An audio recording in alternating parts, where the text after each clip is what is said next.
주제를 가지고 주의 말씀을 듣도록 하겠습니다. 교회에서 제일 많이 듣는 말 중에 하나가 사람은 약하다 하는 말입니다. 내가 약하다는 말을 듣고 좋아할 사람은 거의 없습니다. 사람들은 약하다는 말을 듣는 때로는 마음이 언짢기도 합니다. 왜 사람이 약할까요? 사람이 약하다는 말 다른 말로 하면 사람에게는 한계가 있다는 말입니다. 한계가 없다면 약할 이유가 없어요. 그러나 한계가 있기 때문에 그 한계를 벗어날 때 비로소 사람은 약하다 하는 것을 누구나 느끼게 됩니다. 우리가 이 소리를 듣는다 할 때 이 소리는요, 이 귀의 울림을 통해서 그 소리를 파악할 수가 있습니다. 이렇게 소리가 귀에 들을 때 울리는데 이거가 1초에 몇 번 울리느냐, 이것을 헤르츠라고 말합니다. 사람들이 들을 수 있는 그 소리의 그 진동은 20에서 2만 헤르츠까지입니다. 즉 1초에 20번 정도 울리는 소리는 들을 수가 있고 2만 번까지는 들을 수가 있는데 그 이하이거나 그 이상으로 가면 사람은 그 소리를 들을 수가 없습니다.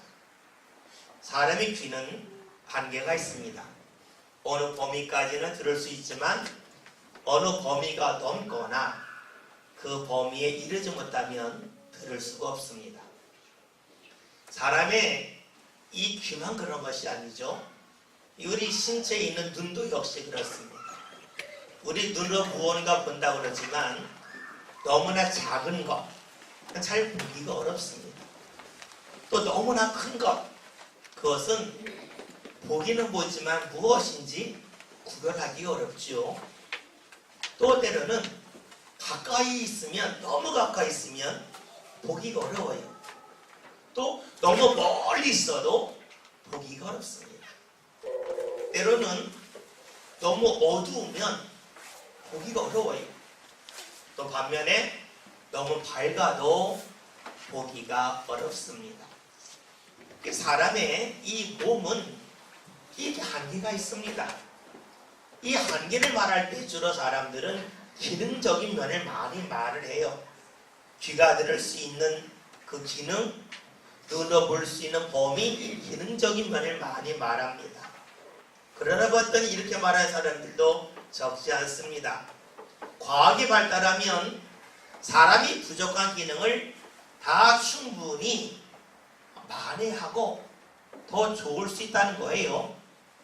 잘 들리지 않는 분은 그 보청기 끼면 들을 수가 있고 또 마이크 소리를 통해 들으면 들을 수가 있어요. 앞이 잘 보이지 않는다 그러면 안경을 쓰면 되고 멀리 있는 것을 볼 수 없다 그러면 망원경을 통해 보면 됩니다. 너무 작은 것은 현미경을 통해서 보면 되죠. 그래 과학이 발달하면 사람의 한계가 점점점 줄어들 거다. 과학이 아주 발달하면 사람은 거의 못할 것이 없는 그런 신적인 존재가 될 거라고 추측하는 이들도 적지 않습니다. 그런데 여러분, 사람의 이 기능, 신체적인 기능이 좋아지면 우리가 충분히 보고 듣고 깨달을 수 있을까 하는 것입니다. 지난 금요일에 추기 신방을 다 마쳤습니다. 신방을 하다 보면 교인들과 많은 이야기를 나눌 수가 있습니다. 특별히 우리 교회에서는 신방할 때 저와 한 사람 둘이 다니라 보았더니 신방하면서 또 신방 후에도 교인들과 많은 이야기를 나눌 수가 있어요. 이번 신방 때에 제4여성교회원들하고 예배하고 나서 들었던 이야기, 이런 이야기가 있습니다. 무슨 이야기냐면 그 아이가 너무 어린 집, 그 엄마들이 한 이야기가 우리 애가 너무 움직여서 아주 정신이 없다는 거예요. 그 아이 따라다니기가 너무 지치고 힘들다 그런 이야기를 했습니다. 그럼 우리 애가 육아를 난 것 같다. 똑같이 이야기하더라고요. 그래서 그렇습니다. 애가 가만히 있으면 아픈 거예요. 뛰어다니는 게 정상이에요 라고 말했다는 이야기가 우리 집 애가 이것저것 다 열어본다는 거예요. 제가 그랬습니다. 신혼여행 외국으로 간 것 같은데 여행 가서 앞만 보고 걸어 다녔죠. 그랬더니 아니요, 여기저기 다 보고 다녔다는 거예요. 왜 봤어요? 그다음에 뭐예요? 신기하니까. 처음 가보는데 어떻게 그냥 지나쳐요. 외국까지 가서 이것저것 살펴야죠. 그래서 제가 그랬습니다. 애도 똑같아요. 애도 세상에 나왔으니 다 낯설지 않습니까? 다 신기하지 않습니까? 그러니까 엄마 아빠가 외국에 나갔을 때에 앞만 보지 않고 기웃기웃거리는 것처럼 아이들도 신기하니까 기웃기웃거리는 게 맞아요. 그랬더니 그렇네요 라고 답을 했습니다. 여러분, 엄마 아빠가 초보일 때 특징이 있습니다. 아이가 하는 행동이 이해가 안 돼요. 눈으로 분명히 보았는데 얘가 왜 그러는지 도저히 납득할 수가 없는 겁니다. 왜 그럴까요? 아이의 마음을 모르기 때문에 그래요. 아이의 마음을 모르기 때문에 이런 행동을 왜 하는지 이해할 수도 없고 받아들이기가 어려운 것입니다. 아이의 마음을 알면 내가 이렇게 하는 거, 맞아, 이렇게 하는 게 정상이지, 이렇게 오는 거지 이해할 수가 있는데 마음을 모르면 이해할 수가 없습니다. 여러분, 똑같은 눈으로 보고 있습니다. 똑같은 눈으로 보지만 마음을 알고 보는 것과 마음을 모르고 보는 것은 아주 다릅니다. 마음을 알면 이해가 되지만 마음을 모르면 이해할 수가 없습니다. 우리의 눈이 좋아진다고 해서, 내 시력이 좋아진다고 해서 여러분, 다른 사람들의 마음을 알 수 있을까요? 다른 사람의 마음을 이해할 수 있을까요? 이해할 수가 없죠. 우리는 이 세상을 살면서 자꾸 기능적인 데에 관심이 많습니다. 눈이 좋아지면 더 많은 거 볼 수 있다고, 귀가 좋아지면 더 많은 거 들을 수 있다고 생각을 합니다. 그리고 돈이 많으면 더 즐겁게 살 수 있을 거라고 기능적인 데 초점을 맞추지요. 그러나 삶은 기능적으로 내가 뛰어나라고 해서 삶이 아름답거나 이해되는 것은 아닙니다. 상대의 마음을 할 때에, 마음을 이해할 때에 비로소 우리는 관계를 가깝게 할 수가 있고 서로 간의 갈등도 해소될 수가 있습니다. 이것은 어린아이를 대할 때만은 아닙니다. 우리가 어른을 대할 때에도 그 사람이 왜 이런 행동을 했는지 행동을 보고 파악하는 것보다는 그의 마음을 알고 마음을 이해하면 그 사람을 받아들일 수가 있고 포용할 수가 있습니다. 많은 이들이 하나님을 믿어 그럴 때에 믿을 수 없다고 말합니다.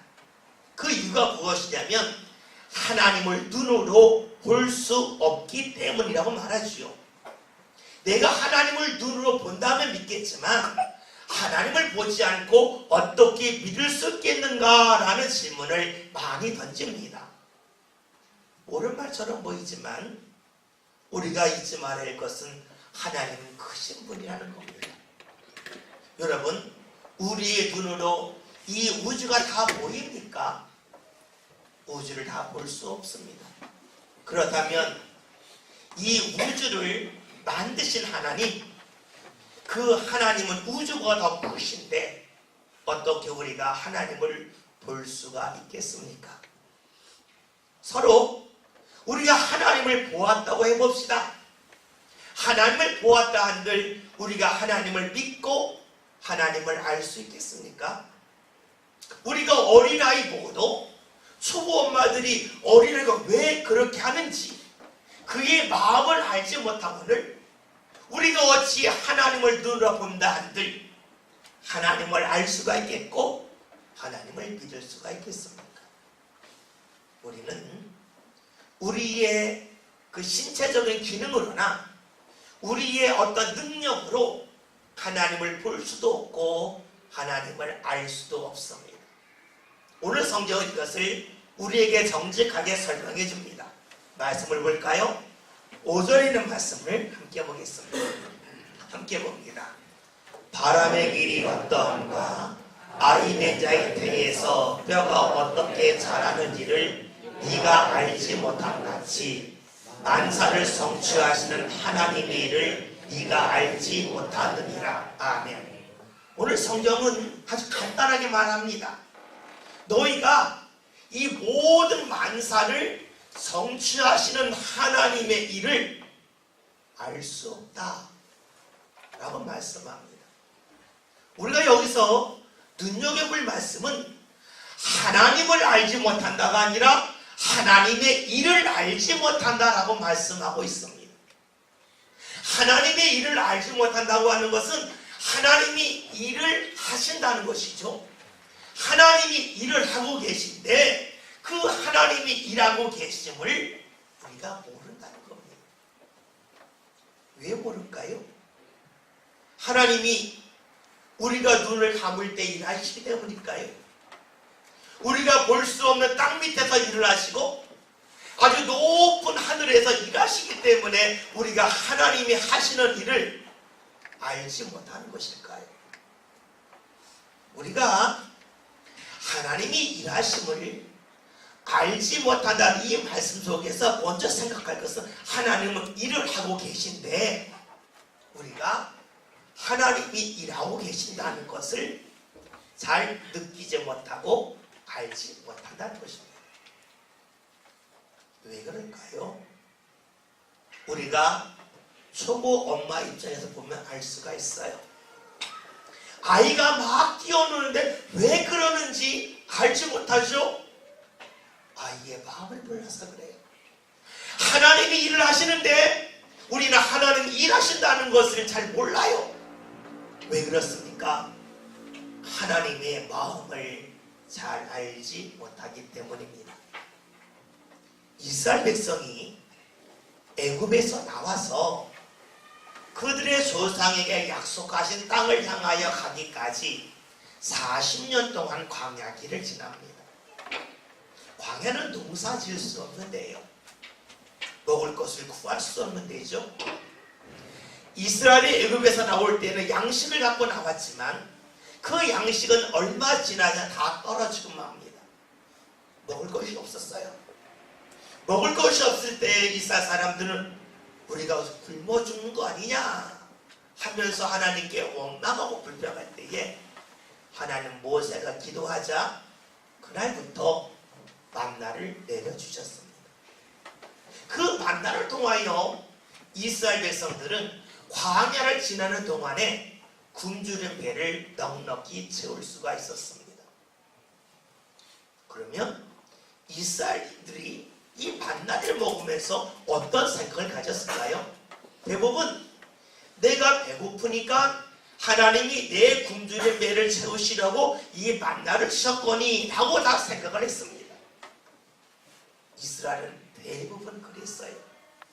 그러나 모세는 하나님이 왜 만나를 주셨는지 신명기 8장 3절에 이렇게 이야기하죠. 하나님이 너에게 만나를 주신 것은 사람이 떡으로만 살 것이 아니요 하나님의 입에서 나는 말씀으로 살게 하기 위함이라 라고 말씀합니다. 여러분 이 말씀이 이해가 됩니까? 만나를 먹은 것이 하나님의 말씀대로 살아야 했다는 것을 알게 하기 위함이라는 겁니다. 무엇을 말하냐면 광야는 먹을 것이 없는 것입니다. 그러나 하나님의 인도함을 받고 갔을 때에 먹을 것을 구할 수 없는 자리에서도 하나님이 너희에게 먹을 것을 주셨다는 겁니다.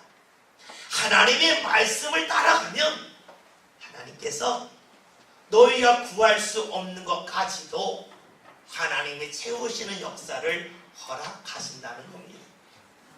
만나를 주신 이유는 단지 배고프니까 먹어라 라고 주신 것이 아니라 너희가 말씀 가운데 산다면 아무것도 구할 수 없는, 어떤 양식도 구할 수 없는 그 자리에서도 하나님께서 너희를 인도하시고 책임지다는 것을 알게 하기 위함이라 하는 것입니다. 여러분, 만나를 먹으면서 사람들은 그런 생각을 해본 적이 없었어요. 오직 답답하면 하나님께서 모세를 통하여 하나님의 마음을 전해주셨겠습니까? 하나님이 역사하시고 하나님이 일을 하시지만 하나님의 마음을 알지 못하는 사람들은 하나님이 왜 그 일을 하시는지 알지 못합니다. 하나님이 일을 하셔도 그것을 분별할 수가 없습니다. 오늘 말씀처럼 만사를 성취하시는 하나님의 일을 너희가 알지 못한다? 하나님은 일을 하시지만 너희가 그것을 알지 못한다는 겁니다. 왜 모를까요? 그것은 하나님의 마음을 내가 모르기 때문입니다. 하나님을 믿는다 하지만 하나님의 마음을 모르는 거예요. 예수님의 제자들이 예수님과 늘 함께 다녔습니다. 그러나 이들은 예수님의 마음을 잘 몰라요. 어느 날 예수님 앞에 어린아이들이 왔습니다. 어린아이들이 와서 우리 교회 아이들처럼 시끄럽게 막 떠들고 그런 겁니다. 그러니까 제자들이 야, 이러면 안 되겠다. 그래서 아이들을 내쫓습니다. 너희들은 예수님이 환영하는 아이 사람이 아니라는 거예요. 이 자리에 있으면 안 된다는 거예요. 막 내쫓습니다. 이때 예수님이 제자를 칭찬하지 않으셨습니다. 오히려 꾸짖으셨습니다. 하나님의 나라는 이런 자들의 것이라고 말씀하셨습니다. 외적으로 부족하다 할지라도 어린아이들은 수입이 없어요. 헌금활동도 없어요.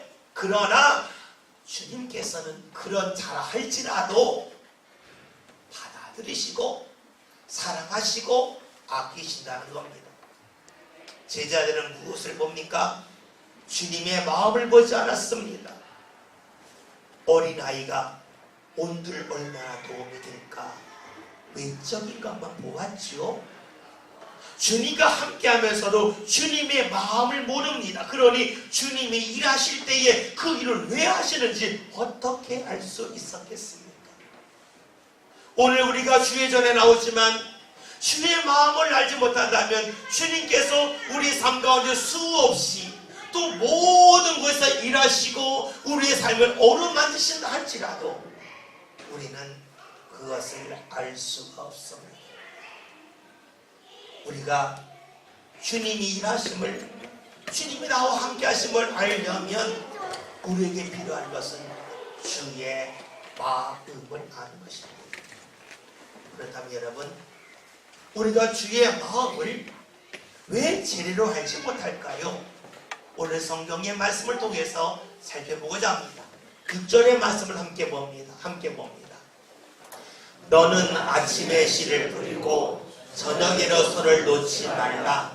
이것이 잘 되는지 저것이 잘 되는지 혹 둘이 다 잘 되는지 알지 못함이니라. 아멘. 말씀을 보았더니 아침에 씨를 뿌리고 나서 저녁에로 손을 놓지 말라라고 말씀합니다. 씨앗을 뿌린다고 하는 것은 농사의 시작을 말하지요. 그러니까 시작은 열심히 하는 그런 사람, 씨앗을 뿌리는 사람은 많다는 겁니다. 그런데 왜 저녁에 손을 놓지 말라 그랬을까요? 시작은 잘하지만 그 일을 마무리 짓는 때에 저녁 때까지 그 일을 하는 사람이 드물기 때문입니다. 이 말씀은 무슨 말씀이냐면 시작은 하지만 그 시작했던 마음이 중간에 사라지고 없어지는 이들이 무척이나 많다는 것이지요. 우리나라 말대로 하면 작심삼일의 모습이 모든 사람들에게 나타나기 쉬운 모습이라는 겁니다. 시작할 때는 마음이 있습니다. 열심히 있습니다. 그러나 그 시작이 계속해서 이어지지 않지요. 왜냐하면 아침에는 씨앗을 뿌릴 때에 나름대로 체력도 있습니다. 날도 무덥지가 않아요. 그러나 아침이 지나서 점심이 되고 오후가 되면 몸도 지치고 날도 뜨거워집니다. 처음에 가졌던 마음이 점차로 사라질 때가 되죠. 그러니 저녁 때까지 내가 씨앗 뿌린 것을 기억하면서 계속해서 돌보는 사람이 없다는 겁니다. 다시 말하면 씨앗을 뿌려놓고 물을 주고 거름을 주는 그 일을 사람들이 잘 하지 아니한다는 것이지요. 우리가 마가복음 5장을 보면 예수님께서 회당장 야이로의 집에 가십니다. 그 집에 가신 이유가 무엇이냐면 회당장 야이로가 자신의 딸이 죽을 병에 걸렸기에 예수님을 모시고 가서 예수님을 통하여 자신의 딸의 병을 치료함 받기를 원했기 때문입니다. 예수님과 함께 야이로가 자신의 집에 갑니다. 집에 갔을 때 사람들이 막 울다가 이런 이야기를 하는 겁니다. 당신의 딸이 죽었습니다. 선생님을 더 괴롭게 하지 마십시오 라고 말을 합니다. 이 사람들이 왜 이런 말을 했을까요? 사람들의 생각에 아이가 병들어서 막 신음신음할 때 예수님이 오시면 이 아이가 나을 거라고 하는 기대 속에서 기다렸지만 예수님 오셨을 때 죽고 났더니 예수님이 오셔도 소용이 없다고 생각한 겁니다. 예수님이 아이가 병들 때는 필요하지만 아이가 죽고 나은 다음에 여기 계셔도 아무런 일도 할 수 없다. 그러니 예수님 여기 계시면 얼마나 괴롭겠냐라고 말하고 있습니다. 처음에 예수님 오시면 될 거라고 하는 기대와 믿음이 있었지만 아이가 죽었을 때에 아이의 상황이 달라졌을 때에 사람들은 처음에 가졌던 믿음을 내려놓았습니다. 예수님이 필요하다고 여겼지만 상황이 달라지니까 예수님이 필요 없다고 생각하는 것입니다. 오늘 우리들이 하나님을 믿고 하나님 앞에 기도하지만 내 삶 가운데 상황이 달라지면 어떤 마음을 갖습니까? 기도하던 것을 내려놓습니다. 내 예측대로 일이 잘 되면 모르겠지만 예상에 어긋남이 생기면 처음에 가졌던 믿음을 하나하나 내려놓습니다. 아침에 씨앗은 뿌리지만 저녁까지 손을 놓지 않는 이들은 많지가 않습니다. 내 상황에 따라서 나를 주장하기 때문입니다. 여러분, 오늘 우리가 왜 하나님의 마음을 잘 모를까요? 그것은 처음에 가졌던 나의 마음, 처음에 가졌던 믿음을 계속해서 이어가지 못하기 때문입니다. 생각해 보십시오. 하나님께서 하시는 일이 우리의 생각 안에서 진행될까요? 우리의 생각을 뛰어넘어서 하나님의 일이 진행될까요? 하나님의 일은 철저하게 우리의 생각을 뛰어넘습니다. 예수님께서 하나님의 뜻에 따라서 하나님의 마음을 갖고 십자가를 지셨습니다. 십자가를 지시고 골고다 어디에 돌아가실 때에 사람들은 예수님이 끝났다라고 여겼습니다. 예수님이 죽었으니 모든 예수님의 일은 더 이상 의미가 없다고 여겼습니다. 다 도망갔습니다. 여러분, 예수님이 왜 십자가에 돌아가셨습니까? 그 이유는 예수님이 죽음을 통해서 죽은 우리의 영혼을 붙잡고 일으키시기 위함입니다.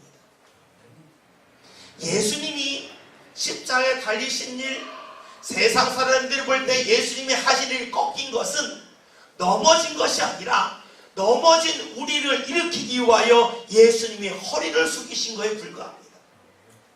그런데 사람들은 예수님이 허리 숙이는 일을 넘어졌다고 여깁니다. 그리고 안이 도망갔습니다. 그러나 끝까지 예수님을 지켜본 사람들, 예수님의 부활을 목격한 사람들은 압니다. 예수님이 돌아가신 것은 신이 없어서가 아니요 죽은 우리를 살리시기 위함임을 사람들은 알았습니다. 그리고 이를 믿을 수가 있었습니다. 아침만 보지 않고 저녁까지 계속해서 예수님을 본 사람은 하나님의 역사를 정확하게 알 수가 있었고 경험할 수가 있었습니다. 여러분, 왜 우리가 하나님이 하시는 일을 모를까요? 하나님의 마음을 모르기 때문이죠. 왜 우리가 하나님의 마음을 모를까요? 그것은 우리가 믿음으로 시작했다가 중간에 믿음의 자리에서 벗어나기 때문입니다. 아침에 씨앗을 뿌리지만 저녁까지 손을 놓지 않는 그 일을 이어가지 못하고 중간에 내려놓기 때문입니다. 여러분들이 주일이면 교회 와서 예배합니다. 믿음의 씨앗을 뿌립니다. 하나님의 뜻대로 살겠다고 결심하고 나갑니다. 그런데 이런 결심이, 이런 마음이 다음 주일까지 계속 이어지는 사람은 하나님께서 함께 하심을 볼 수가 있습니다. 하나님께서 나와 함께 하심을 여기저기서 느낍니다. 그러나 주일날 예배는 들었지만 예배를 마치고 돌아가면서 하나님의 말씀도 잊어먹고 내가 스스로 결심했던 것 믿음 가운데 살아야지 하는 이 결심마저 잊어버리신 분들은 하나님의 마음을 모릅니다. 하나님이 일하심을 알 수가 없습니다. 여러분, 하나님이 안 계셔서 하나님이 일하심을 모르는 것이 아닙니다. 하나님은 살아계시고 하나님은 반드시 우리와 함께 하시며 일하시지만 우리가 하나님의 마음을 모르기 때문에 하나님이 일하시는 그 현장에서도 하나님이 함께 하심을 모릅니다. 왜 하나님이 일하시는 것을 모릅니까? 하나님의 마음을 모르기 때문이죠. 하나님의 마음을 모르는 이유가 어디 있습니까? 우리가 믿음의 씨앗은 뿌리지만 뿌린 데서 멈추지 저녁까지 믿음으로 살아가는 믿음의 연속성을 우리가 갖지 못하기 때문입니다. 여러분, 잊지 맙시다. 하나님은 일하고 계십니다. 우리 삶 가운데서 우리와 함께 하시고 모든 만물을 주관하시는 하나님께서는 우리의 앞길을 인도하고자 하십니다. 우리가 하나님의 마음을 모르면 하나님의 일하심을 볼 수가 없습니다. 우리가 믿음의 씨앗만 뿌리고 멈춘다면 하나님의 마음을 제대로 이해할 수가 없습니다. 믿음의 씨앗을 뿌리셨습니까? 믿음의 결심을 하셨습니까? 그 믿음의 결심이 결심에서만 멈추지 마시고 저녁까지, 다음 주까지, 그리고 주님이 부르시는 그날까지 그 믿음의 길을 계속 걸어갑시다. 그리하여 하나님의 마음을 알고 하나님의 마음을 알을 통하여서 하나님께서 나와 함께 일하심을 분명히 볼 수 있는 믿음의 삶을 함께 살아갈 수 있길 바라겠습니다. 내가 하나님을 몰라 라는 말, 하나님이 나와 함께 하심을 몰라 라는 말, 나는 하나님의 마음을 몰라 라는 말, 그 말이 우리 삶 가운데서 더 이상 나오지 않았으면 좋겠습니다. 내가 믿음의 씨앗을 뿌리고 믿음의 길을 걸어갔더니 하나님의 마음을 알게 되고 하나님의 마음을 알았더니 하나님이 나와 함께 하신다, 나를 이끄신다고 하는 그 믿음의 고백이 저와 여러분들 삶 가운데서 계속해서 나올 수 있기를 주의 이름으로 기원드립니다. 하나님